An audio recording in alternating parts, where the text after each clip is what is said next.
春のある日のjinの姿です。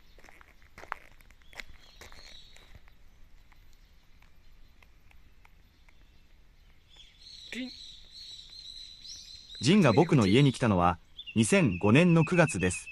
その時は生まれて3ヶ月でした。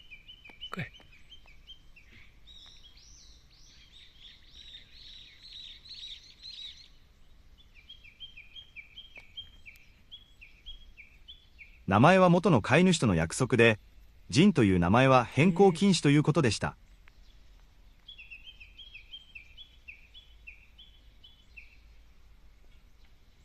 jin君。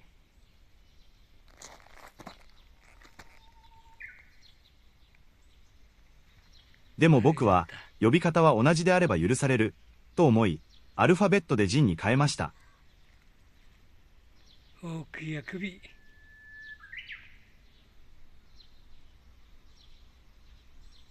jin。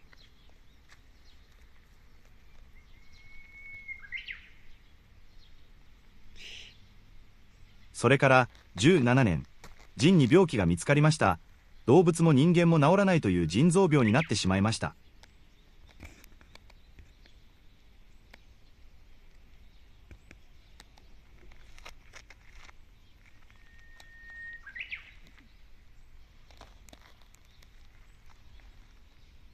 思い出をたくさん、jinからもらいましたが、2022年3月天国へ旅立ちました。jinちゃん。jinちゃん。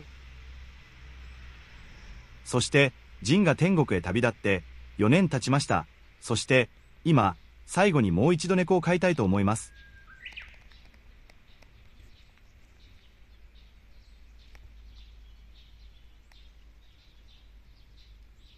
猫を譲っても良いと思う人がいたら連絡ください。八戸市、田物木、電話番号0178272646佐藤まで連絡ください。待っています。